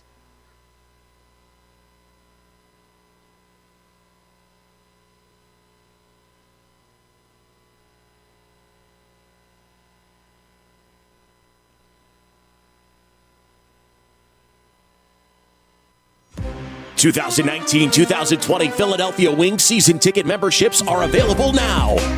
As part of the Wings family, get the inside scoop and your ticket to all the action. Season ticket memberships offer exclusive benefits, experiences, and discounts on parking, merchandise, and select concession. Call 215-952-LAX1 to secure your 2019-2020 Wings season ticket membership today. Fans, I want to thank you for that moment of silence, and we ask you to please visit the GoFundMe page, Drew Payton's Fight, and that's going to be on the link on the screen. So we certainly want you to check that out, and again, our condolences. As we head into third quarter action, Tom Wilms here alongside me is Renee Washington. Episcopal Academy down to Malvern Prep, 7-3. We'll switch sides once again. It is Episcopal Academy in the blue. Malvern Prep is in the white. Huge draw coming up. Jack Henderson against Michael Veringer. And 8-4 was the advantage. I misquoted during the halftime break, but it was 8-4 was the advantage in the first half at the Face-Off X. We are underway. This is a big struggle here. Still stuck between the crosses. That doesn't happen too often as Veringer sweeps it over, pops it up. But he's cut off on the play, still loose, and eventually goes out of play. It'll be a push and Episcopal Academy ball.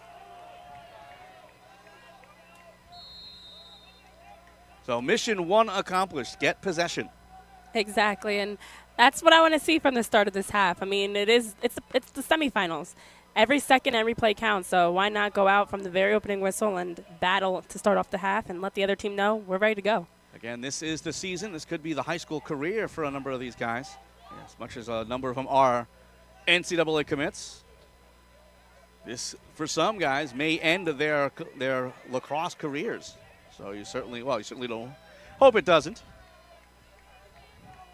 Yeah, that's the biggest thing. You're playing and fighting for another chance to play alongside your teammates. I mean, for even the guys continuing to play in college beyond this, you're never going to play on this field with your teammates again if you lose this game. So there's a lot at stake here for as emotional and sappy as that is. Episcopal Academy with possession. Just a minute into the third quarter, down by 4. It's 7-3. Colin McGill, Colin Houston with 2 goals each for Malvern Prep. Here's Cuniff. He has one of the Churchman goals. Nice look near side. Dunk to the crease. Turnaround shot off the pipe and scores! Gabe Fury with a neat spin move, tiptoeing the crease. Bounced it home off the iron, and it trickles home as the Churchmen are back in this game, trailing by 3. They needed a quick goal, and Gabe Fury was the last one that scored one of the last ones that scored for Episcopal Academy in the first half, and we saw his good composed finish around the net. So hats off to him for getting them on the scoreboard first in this half and closing the gap down to 3. Excuse me. Oh, another big draw here. Again, if you want to go on a run, you've got to win these faceoffs. Big battle here. And Middy's forced to lurk. No warding. Still loose. Going to the far side. Getting tripped up a bit was Henderson. Still battling. Kicked up ahead. Controlled by Episcopal Academy. Long stick shot goes high. But it is backed up as Colin Lowhead gave it a go. Love seeing those long stickers get those nice shots off. Again, so much torque on those long sticks. Not always easy to control. Yeah, if that was on net, I don't know that Pettit would be able to stop that because that had a lot behind it. I saw one last week in the NCAA ranks. It actually went through the keeper's stick. That's how much power these guys can produce. Talk about 95 to 100 mile an hour shots. And that ball ain't soft. I played goal. I know. God bless you on that. Don't know how you did it. Youthful exuberance, we'll call it that. Hunter. There's a level of personality there that as a goalie you have to be comfortable with shots coming at you as fast from all different angles. Not only that, you have to want it to hit you. And that is not a natural thing. Again, in the indoor game, you have all that padding. Outdoor, not so much. Exactly. So here's Cuniff back behind and trying to start a run here. Down by 3, early third quarter. Nice look back. Tuma. Toss to the crease. Oh, comes it on cage, and it's swallowed up by Pettit. And that dangerous pass out in front. I believe that was intended for Cuniff. And tough clear here. Brownlee being chased. Now Pettit back for Brownlee. Low pass, and it gets away. Unforced error, Episcopal ball. And you can feel the momentum in favor of the Churchmen right now. Little push, ball down. Still. And we'll have a loose ball push. It will be Churchman ball. As Cooper Frankenheimer has got a little bit too excited there. Here's Hunter back behind an X. Correction. This is Cuniff. Looks out in front. In and out of the cross of Billy Adams under pressure. Double team. That means somebody's open. He's got to find him. So here's Fury. Sweeps to the right. Looks for the hat trick, and it's a save by Pettit. And kicked it on the near side. Backed up by Malvern Prep. What a move there by Gabe Fury to slash down the middle and create a really good chance. You see him limping a little bit. I think he may have fell a little funny, but he's running it off. And that's the huge part of that save. Not only, again, Pettit keeps it out of the cage, but the backup certainly wasn't on the sideline. Here's an odd man rush. McGill slowed down back behind and around for Payton. Near side, Colin Houston. And dumped on over now for Civitella. Lots fresh on the field. To the outside, Civitella. And around for Lots. Sharp angle. Decides against it. Comes out in front. Tries a shot and it goes wide. Backed up and scooped up by Payton. Looks out in front. Tries to grab it from McGill. McGill turns and fires. That goes wide. Potemski backs it up. So here's Lots. And all the way back up top for Houston. Isolates against Quinn Chambers. Sweeps to the left. Gets room. Good push, though, by Chambers. Jumps, fires, and it's kicked away by Chess. Extended pressure here from Malvern Prep. Controlled here by the Friars and Nicholas Potemski out of Perkiomenville. Stepping into the crease was Potemski, and it will be Churchman ball. And I was curious to see how Chess would come out into this half. I mean, we saw with Malvern Prep scoring 4 straight goals as a goalie, that has to weigh on you a lot, especially when you were right there making the saves but just unable to keep it out of the net. And you're in the right position, but you miss it. So that's 3 great back-to-back saves for him, and I think he's focused and ready to go. Oh, towards the empty net, but Pettit was able to stop it. As here comes Malvern Prep with possession. Civitella goes to his left. Stutter steps, fakes, moves forward, takes a shot, and it bounces wide, but backed up by the Friars. So we've seen Episcopal Academy tempted to the empty net 3 or 4 times. Maybe now that it's not working, that's something they need to stay away from and not be so tempted. That's because you lose possession so quickly. His ball is down, and it will be Episcopal Academy ball. Possible rush here for the Churchmen. Moving in. Desperate to dunk it off there was Fisher. Might have been better served to try to take a shot himself. Here's Fury. Goes to his right, but still creating to his left as he wards away. And bounces back now for Hunter. Surprised the ward-off call wasn't made there. Adams. Here's for Bates. And back behind towards X for Cuniff. 7-4 game in favor of Malvern Prep. Lone goal of the period belongs to Episcopal Academy, though. Gabe Fury has it. And now has 2 on the game as here's Brumbaugh moving in. Tries to dunk it on back for Fury. Wasn't ready for it. Loose ball. Picked up. Shot comes in. They score! Nate Hunter scoops up, fires, and pulls the Churchman within 2.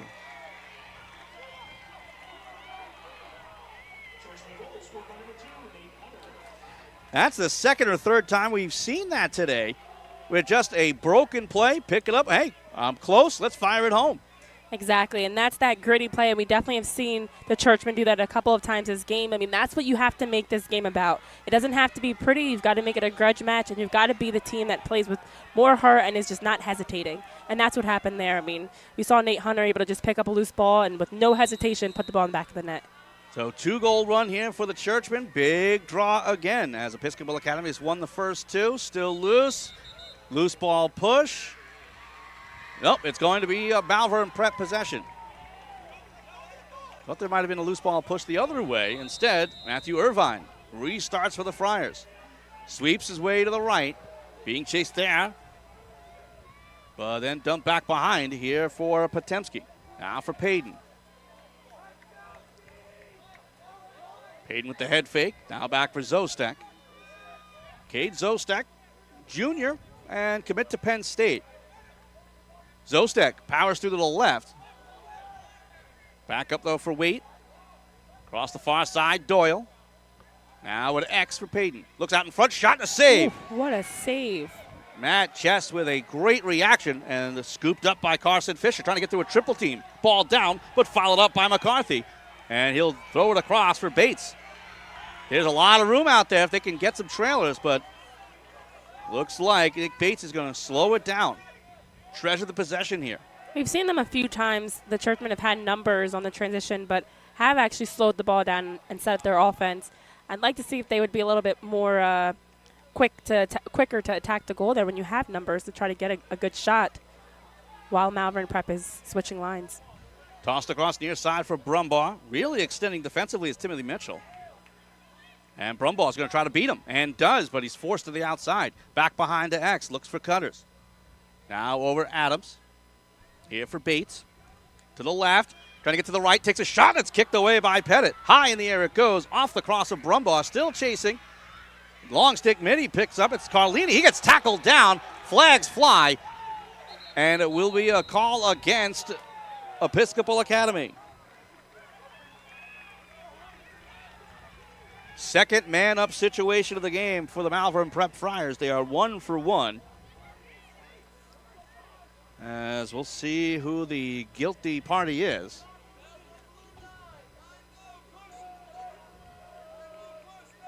There's a 30-second call against Billy Adams. Flag assessed to Episcopal, number 9, Billy Adams, 30 seconds for a push. So man up here for the Friars. The first one was a minute long. This is their first 30. See if they can end the 2-goal run here. They lead 7-5. 20 seconds to work on the man up. Here's McGill. Back now for Payton. Spins. Back for McGill. Sharp angle shot. He scores! Colin McGill goes up top for his third of the game. 3:35 to go here in the third quarter. It's 8-5 Malvern Prep. Just that little two-man game. Everyone expecting them to kind of go around the horn to the left. But instead, they circle it back over for McGill.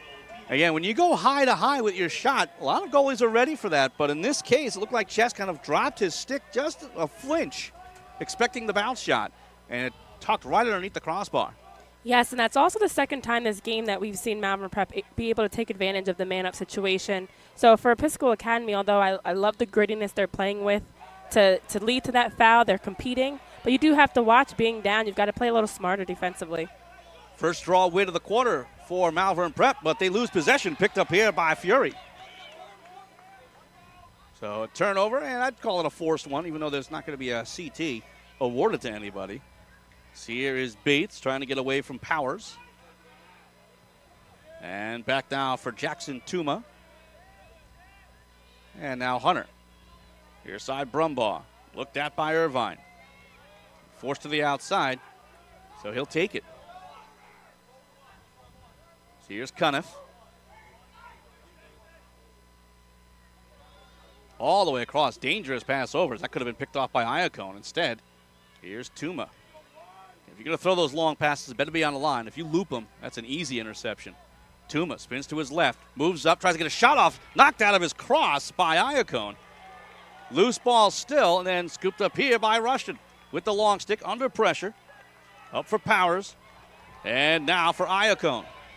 See if they can get a fast break going. It's Iacone with the high leg kick. Feels like he's heading to the end zone. Instead, dumps it far side for Payton. 2:14 to go third quarter. 8-5 Malvern Prep lead. Colin Houston. Evan Lotz. He's heading to Lafayette. Has a goal in this one. Back now for Champ Doyle. It's going to be a Fairfield Stag. And a lot of commits on both of these teams. And you'll see it again in the next semifinal as well between Haverford and Penn Charter. Here's Doyle trying to running back his way through. Dunks it back behind for Payton. Forces his way out in front. Flags flies. He got shot the side of the head. He tries the shot. Goes wide. Doesn't matter. As it'll be another man-up situation for Malvern Prep. Champ Doyle just took a shot off the side of his head. Again, he even reached up to his ear hole. Made sure he was all there. Yeah, and that's a great move there. I mean, you force the defense to have to foul you because if they don't, it's probably a goal. My guess is this will be a minute long. They're talking it over. Don't think this will be 2 minutes. Didn't seem all that egregious. We listen along.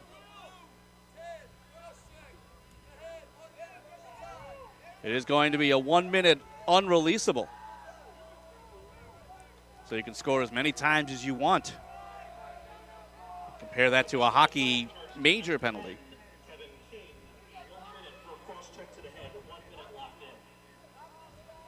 So King will take the knee, and a huge opportunity for Malvern Prep late in the third. Up by 3, but again, an unreleasable man-up situation. So here's Civitella. And this is where, similar to the end of the second quarter, if Malvern Prep can make this a 4-goal game, gives them a nice lead going into the final quarter. And we know that we saw them do that at the end of the first half, and for Episcopal Academy, they do not want that to happen again. A nice look out in front after the hidden ball trick, but pass a little bit behind Spanos. And it stays Malvern Prep ball. Civitella. McGill. Angles for Payton. Steps up near side Lotz. Side of the cage, Potemski. Back for Lotz. 15 seconds in the man up. Nice knockdown by Lawhead, but it stays Prep ball. 8 seconds in the man up. 44 seconds in the period. Sharp angle shot goes wide by Potemski. Backed up by Malvern Prep. Just 2 seconds to work on the man up. But again, it'll take some time for the offending player to make their way onto the field. Very close look there for Potemski as it went just wide of the post. Man up over.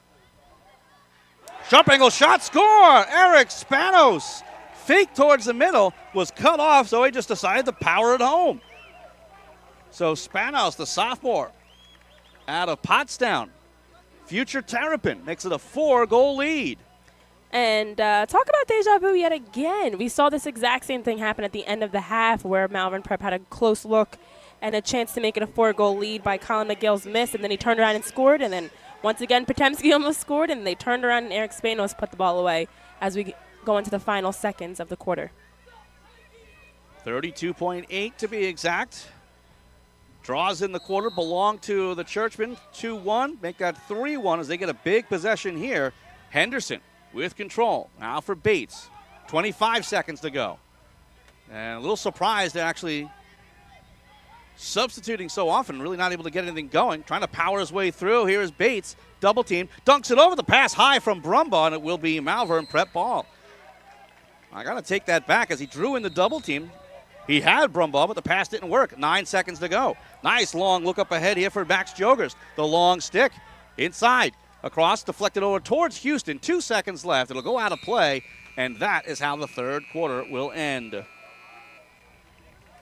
12 minutes left in this semifinal. It's Malvern Prep 9, Episcopal Academy 5. We'll take a quick break. You're watching the 2019 Interact Boys Lacrosse Semifinals here on the Sports Fanbase Network. 2019-2020 Philadelphia Wings season ticket memberships are available now. As part of the Wings family, get the inside scoop and your ticket to all the action. Season ticket memberships offer exclusive benefits, experiences, and discounts on parking, merchandise, and select concession. Call 215-952-LAX1 to secure your 2019-2020 Wings season ticket membership today. Hi, I'm Tommy Green, former pitcher for the Philadelphia Phillies. When I was in high school, it was very important to me to show scouts what I could do. My friends at Payroll Service Solutions are huge supporters of high school sports and the Sports Fan Base Network.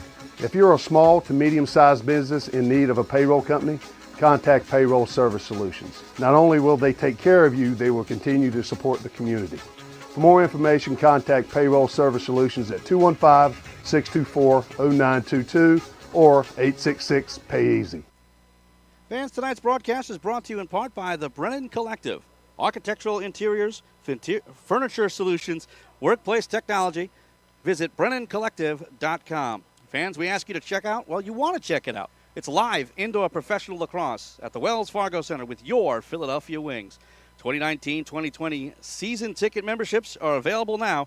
Get access to the best seats in the arena, exclusive experiences, discounted parking, merchandise, and select concessions. Join our family by calling 215-952-LAX1 or visit wingslax.com today. Welcome back, everybody. Once again, we're live from Cabrini University in Radnor, Pennsylvania, heading to the fourth quarter. As Malvern Prep, they lead Episcopal Academy in this Interact Boys Lacrosse semifinal by a score of 9-5. Tom Wilms here alongside me is Renee Washington. Thank you so much for tuning in. And don't go anywhere when this one is over, as we'll have our second semifinal at approximately 7 o'clock. That will be between Haverford and Penn Charter, but a lot to go here. 12 minutes on the board. We've switched sides again. Malvern Prep in the white, Episcopal Academy in the blue. Big draw here. The way this is going, the Churchmen pretty much have to win every draw and keep possession. Exactly, and for both teams, it's been a very evenly matched game. The difference has been we've seen plays like the closing play the Churchmen had where Brumbaugh was cutting towards the net and they just missed on the pass.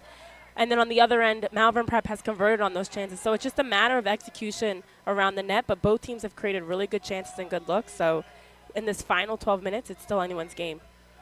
Veringer with the draw win, so it's Malvern Prep possession. Lotz has it on the near side. Again, 4-goal lead. They're not going to be in any real rush. But I've seen them a number of times this year. I don't think they know how to put their foot off the pedal offensively. Here's Houston to the outside.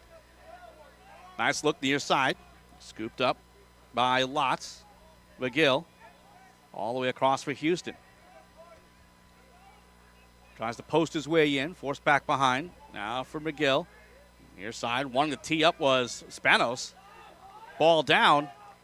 Still loose. It was in and out of the cross of McGill. Oh, and a player down. Looked like it was Matthew Civitella. Yeah, his knee. He went down, held his knee, tried to stay in the game. Now he limps off. They'll get a quick substitution. But good news there is at least he was able to come off under his own power. The good news for Malvern Prep is they maintain possession. And I don't know if you've noticed, but it's starting to look a little bit more ominous here. Again, we've got about 40 to 50% chance of rain over the next couple of hours. Hopefully it stays away as they'll turn the lights on here at Edith Robb Dixon Field. Yeah, the overcast definitely got a little darker here. Ominous is a very good word for it.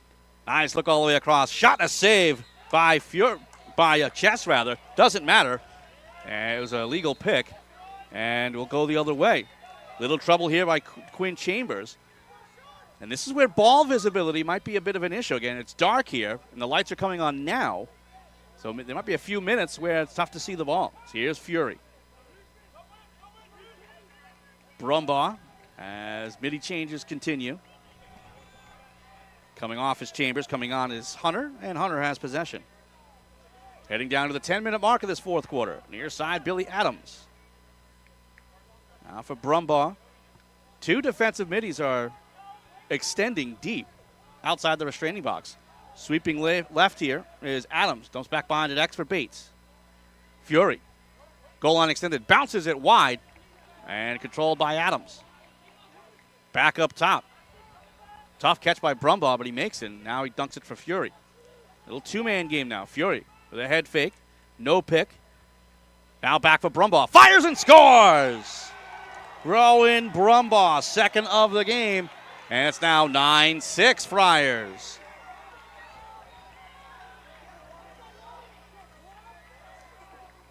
And Gabe Fury and Rowan Brumbaugh have been in my opinion, two of the ones that are keeping this Episcopal Academy offense so dangerous. I mean, even if they're not scoring, they're at least creating chances. You saw that play there. We saw Gabe find Brumbaugh, but those two have been the biggest threats for Malvern Prep's defense as Brumbaugh gets a nice finish to make this a 3-goal game. Still plenty of time. 9:31 to go, fourth quarter. Draw once again. Ooh, a hack there. But coming out with it, Veringer. Tosses near side and picked up by Buono. Double team. Fights through that somehow. And now to the near side, here's Lotz. Steps up. Fires, bounce wide. But it is backed up by Malvern Prep. Now Spanos. And Champ Doyle tries near side Houston. And it looks like it's starting to rain. Of course, we're under something, so I don't feel anything, but it looks like we're getting a light drizzle here, too. So it might make the game a little more slick. So Houston powers that line, but it is backed up. Again, this is a sport turf, not old school AstroTurf, but it's the turf they use with the ground-up tires and such. So it's very well maintained. It's a beautiful field, beautiful facility. And I certainly thank the folks here at Cabrini University for setting up in the best possible location. So we get to stay nice and dry, as mentioned. Definitely a plus. Definitely a plus. Trying to get a shot off here, McGill, but he's forced wide. He caught that oddly with his arms crossed. Could not get his hands free to fire it. Comes back for Houston. And now Lotz. 8:25 to go fourth quarter. 9-6 Malvern Prep. Lotz will sweep to the left, but staying with him the whole way is Will Delaney. Back now for Spanos, who's at X. Spanos with a couple of head fakes. Almost lost his footing. Keeps it. Now for Potemski. Near side. McGill trying to get free. Can't do it. Around for Lotz. Lotz cuts towards the middle. Spins. Good defensive work there by Delaney. Forces the reset. Doyle up top. He'll go left. Spins right. Can't keep his hands free. Tries the spin move. Low shot and it goes wide. But it's backed up by Malvern Prep. Tried the underhand shot and just rolled it towards the cage. And you mentioned the timing and the fact that Malvern Prep is up. You do see them working the ball around a lot more. They're not rushing to shoot, which they have no need to rush. And just looking to create a good shot. Definitely running some time off the clock on one end, but also just being smart to get a good shot and not forcing anything. Trying to power through here. Doyle. Knocked down the play. It scoots away from McGill, who chases up against Strid. They go shoulder to shoulder. Still rolling. He protects it well. And what do we have? No indication yet of whose ball it is. It's Episcopal Academy's ball. That's a nice job there by Carter Strid. He didn't go for the ball. He went for body contact and shielded the ball well. That's very smart. Good heads-up play there, and I actually love the fact that it's starting to rain a little. It makes this grudge match even that much more intense as we see fans desperately running for umbrellas. But under the lights, it's raining. It's a semifinal game. Two teams that are very familiar with each other in a close matchup. This is what it's all about. We will play through the rain. Lightning and thunder, not so much. So we hope that stays away. And we don't need that. That can stay away. Here's Fury. Wearing number 40, trying to power his way out in front. Lost possession. He steps into the crease. It's Malvern Prep ball. And I love the fact we can hear both teams, and we can hear the fans across the way embracing the rain here, enjoying it. I mean, as an athlete, these are the games that are fun that you'll always remember. You know, playoff time, of course, with the stakes being so high, it makes the game that much more intense. And these two teams are competing. I mean, they're battling. It's not one side, even though we have Malvern Prep up by 3. Zostak with it for Malvern Prep. Now for Jack Jogers, and here for Evan Waite. Waite looks to isolate, runs his way in, goes left against Adams. Adams stays with him. Back down for Jogers. Tries near side Zostak. Zostak fakes, lost his footing, now goes to the right. Spins to his left, can't get free. As the rains are coming down heavy now. Okay, maybe it could have stayed like a drizzle. This might be a little much, but... Waite moves in and he scores! Wow. An absolute rocket from Evan Waite. 6:03 to go in the fourth. It's 10-6 Malvern Prep. The Malvern bench is going crazy, rightfully so. I mean, they right now are definitely in the driver's seat and taking control of this game even more beyond just a scoreboard. This is a team that's playing right now to go to the championship and get another championship under their belt. And last time Episcopal Academy won the title was back in 2012. Since then, it's been either Malvern Prep or Haverford who have stood atop the mountain here in the Interac. 4-goal lead now for the Friars. Big draw. Veringer scoops it up ahead for Jogers. Nope. Still loose, but I think control was made by Buono. So they'll get the draw win, but it doesn't matter as Episcopal Academy has possession. Under 6 minutes to go, down by 4. Here's Fury. Cross for Hunter. Ooh, it could have skipped on him. That's a dangerous play. A bounce pass in this heavy rain. Here's Hunter.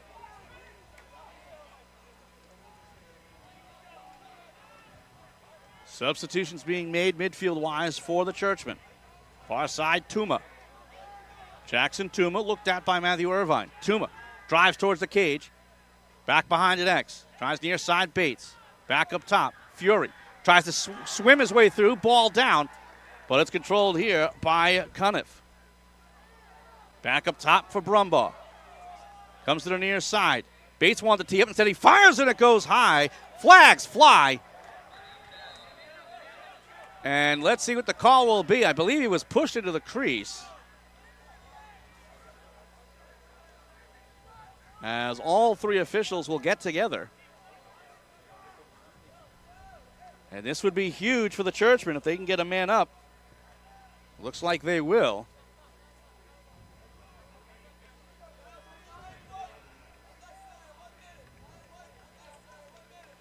Unnecessary roughness against Matthew Irvine. 1 minute call. Just the second man-up situation for Episcopal Academy. They are 1 for 1. And with under 5 minutes to go, down by 4, this is must score. Time is not on their side if you're the Churchmen, and they definitely have to take advantage of this 1 minute that they are a man up. Try to get a goal, if not 2. Comes near side for Tuma. See on the far side, Fury directing traffic, but ball down and scooped up by Malvern Prep. Brownlee dunks it back behind for Max Jogers, then over to his keeper, Pettit. Smart clear here as now moving through Rushton. Again, down a man. Rushton gets over the center line. Doesn't want to go into the box too soon. Now here for McGill. Nice look out in front. Shot, save. Still loose. Top of the crease. 20 seconds to go in the man up for Episcopal Academy. And they'll try to go the other way. Across, shot comes in, he scores! Carson Fisher throws it across for Gabe Fury, who powers it home for his third of the game. Man up goal for the Churchmen. It's now 10-7. Gabe Fury, yet again, the one that's been really helping to lead this Episcopal Academy offense. Just a strong look there that Pettit just had no chance of stopping. So as the rain continues to fall here in Radnor, Pennsylvania, 17 goals have been put up. Malvern Prep, a 3-goal lead. Draws even at 3 apiece in the quarter. Veringer scoops up, can't keep it, and it's taken back by the Churchmen. The assist confirmed for Carson Fisher. As the rain is down, long shot up ahead, they score! Goalkeeper came way out. He's done it throughout the game. And Colin Lowhead scores. 3:46 to go in the fourth, and it's a 2-goal game. Wow. And we have been seeing the Churchmen try to get that shot off from the opening whistle. They've attempted that a handful of times, and it finally went in. They finally caught Pettit flat-footed and unable to recover. What better time than to make it a 2-goal game? And before just under 4 minutes left, Tom, there's plenty of time left for Episcopal Academy to make a run and tie it up. 10-8 game. Veringer with a big draw victory, though. And he'll try to get inside. And timeout called by Malvern Prep. Big timeout there simply because they want to stop the momentum. 2 straight goals scored by the Churchmen, and one of them in kind of a weird situation with the goalie coming out. Again, Pettit has done that a number of times. You can do that early in a game, but to do that there, again, as you mentioned when we were recapping that goal, the kind of footing out there with this hard rain out there, I'm not sure if that was the wisest of decisions. He might get an earful from his coach right now. Yeah, the thing is you're up by 3 with just over 4 minutes remaining in the game, or just under 4 minutes remaining in the game. You don't need to do it. It's not a time where it's a must-score situation. At this time, time is on their side, and they have the lead, so it's just about protecting that. So for Pettit, might have just been an overly aggressive play by him, but I'm sure he's going to get a little earful, and definitely they'll pick him up and keep going from here. I want to remind everyone that tonight's broadcast is brought to you in part by the Brennan Collective, Architectural Interiors, Furniture Solutions, Workplace Technology. Please visit BrennanCollective.com. And once again, we also want to remind you that tonight's broadcast is brought to you in part by CBRE, the #1 commercial real estate company in Philly and the world. CBRE is a proud supporter of the Interact League. Timeout over. Rain's still coming down here at Cabrini. Malvern Prep 10 and Episcopal Academy 8 in this semifinal. It'll be Malvern Prep possession. They call the timeout. Rain slowing down just a little bit. We see the Episcopal Academy cheering section is cheering as loud as they possibly can in this, with trying to get their team some extra boost as they make a run here. Houston being chased by Zalradin. Now Payton. Lotz again being forced to the outside here. Now a double team on Lotz. And they'll try to use the corner as a third man, but it's now dunked back for Payton. 3:14 left to go. Payton moving in. Try the pass across. It's knocked down. Still loose and then scooped up by Potensky. Nice job by Kevin King to get in the way. Now a low 2-on-1, but peeling away is Champ Doyle. Possession more important than goals right now. Exactly, and now we see the Friars looking to possess first and just run time off the clock, not even looking to shoot there as they had a chance. Oh, keeper out of his cage. They fired towards the empty net, but it is backed up by Malvern Prep. And we'll certainly keep an eye on potential stall warnings late in this game. So here's Payton. And if you're Malvern Prep right now, there's no reason to shoot. Up by 2. And the clock on your side. Just keep possession. And you got to tiptoe in and out of the restraining box. And the timeout. Oh, it's a illegal play, and it's Episcopal Academy ball. Not sure exactly what the call was. Might have been a ward-off. Well, now we start to see Matt Chess out of net, looking to be an extra man on the field defensively, and it paid off for Episcopal Academy there as they're trying to just do as much as they can to keep the ball on offense to create chances. Pass up the middle, connects here Sal Rodden, pass across. Fury, double team. That is good defensive work, but Fury powers his way through. Dumps it over now for Adams. Adams for Hunter. Try to dunk it back behind an X, but ball down and scooped up there, and a timeout called by Episcopal Academy. Don't want to lose possession again. The second that was in the cross, you knew that the coaching staff for Episcopal Academy was screaming for the timeout. 2:04 left to go in the fourth quarter. A 10-8 lead for Malvern Prep, but Episcopal Academy has possession. They're taking the timeout now, and again, don't go anywhere. Coming up at about 7 o'clock, we'll have our second semifinal. It'll be the number 1 seed Haverford taking on the number 4 seed Penn Charter. And that's scheduled for a 7 p.m. start. And then on Tuesday, the championship game right here at Cabrini and right here on the Sports Fan Base Network. Again, Tuesday at 7 p.m. And we thank you for joining us tonight. Hope you can join us again on Tuesday and for the rest of this evening, as we've been treated to a real fun game. Again, this is the 2-3 matchup. It was an 8-4 game during the regular season, but you can just about, forget about the regular season now. Yeah. The playoffs are a completely different animal. Everyone's 0-0 when it starts, and it certainly shows in this matchup. Without a doubt, and that's the thing. I mean, with the stakes being higher, with it being so late in the season now, that April game means absolutely nothing. And, of course, Malvern Prep still in the driver's seat of this game, but with it just being a 2-goal game, and we see Episcopal Academy is really putting a lot of pressure on them. So in these final 2 minutes, it should definitely be fun to watch, Tom. Rain has just about stopped. As we see on the far side, a lot of the fans putting the umbrellas away, wiping down the bleachers, but the field is still going to be damp, so keep an eye on footing as we're back underway. Episcopal Academy with possession. 2 minutes to go. They're down by 2. Gabe Fury. Brumbaugh. Now here's Cuniff. Cuniff to the left. Side of the cage for Bates. Back for Cuniff. 1:45 to go. Still a lot of time. Cuniff trying to find room out in front. Nothing there. All the way back, but out of the cross of Fury. It was deflected by a Malvern Prep player, I believe.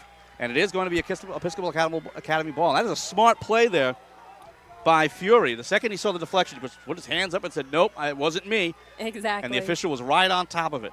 And you know what? If I'm the churchman, I am looking to find Fury because he has been the hot hand. Him and Brumbaugh, as we talked about earlier, have been the 2 players that have really been sparking this offense and creating good chances or opening up opportunities for them. So I would definitely keep finding him. Fury with a shot, and it's a save. Clean save by Pettit. An absolute rocket out of the cross of Fury. And this is huge now. 1:10 left to go. Expect a heavy ride, but the Fury clear. Holding onto his hamstring. I know he was limping earlier in the game. Looks like something may have just tweaked there. Trying to play through it, though, but keep an eye on that. And Fury, the Penn commit, just trying to find a way, but he's an attackman, so he's kind of stuck wrong side of the ball. Possession with 47 seconds left for Malvern Prep. They're just trying to kill as much clock as possible. Even the goalkeeper will come out as a 7th defenseman. Speed of Civitella. Tries to move in. Civitella out in front. Good stick check, but he stays with it. 32 seconds left to go. Malvern Prep up by 2. Doyle to the outside. Goalie will start the chase. To the empty net. Goes wide. Race for the ball to the near side corner and scooped up by Episcopal Academy. Can't control. Taken right back by Potemski. 13 seconds left. Potemski back behind. On back for Houston. Everyone back in position with 8 seconds left. And Malvern Prep is going to hang on. Tossed high in the air by Civitella. And Malvern Prep, they're heading to the Interact Final as they win this afternoon. Final score, 10-8. What a matchup we were just treated to. As we take a look at the scoring in this one, Colin McGill led the way for Malvern Prep with 3 goals. Colin Houston with 2. Evan Waite, Eric Spanos, Evan Lotz, Matthew Civitella, and Jack Jogerst with 1 each. While for Episcopal Academy, it was Gabe Fury with 3, Rowan Brumbaugh with 2, Nate Hunter, Colin Lawhead, Charlie Cuniff, and Jack Henderson with 1 each. Again, final score, Malvern Prep 10 and Episcopal Academy 8. As we bring you final thoughts on this one, Renee, that was an entertaining matchup. Very entertaining. That game had it all. We had the ups and downs. It was back and forth. We saw sometimes some players playing through some injuries and some aggressive play on both ends of the field. Great goaltending with Chess and Pettit, and then some offensive standouts that were able to help their team get the win. And as you mentioned, McGill and Houston, So tremendous semifinal game. This is what you want to see in the playoffs. Well, we're hoping we'll get another matchup like that in just a few minutes. The second semifinal coming up next between Haverford School and Penn Charter. As once again, our final score in semifinal number 1, the Malvern Prep Friars 10 and the Episcopal Academy Churchmen 8. For Renee Waskin and all of us here at the Sports Fan Base Network here at Cabrini University, this is Tom Wilms saying thanks so much for joining us, and we'll see you real soon.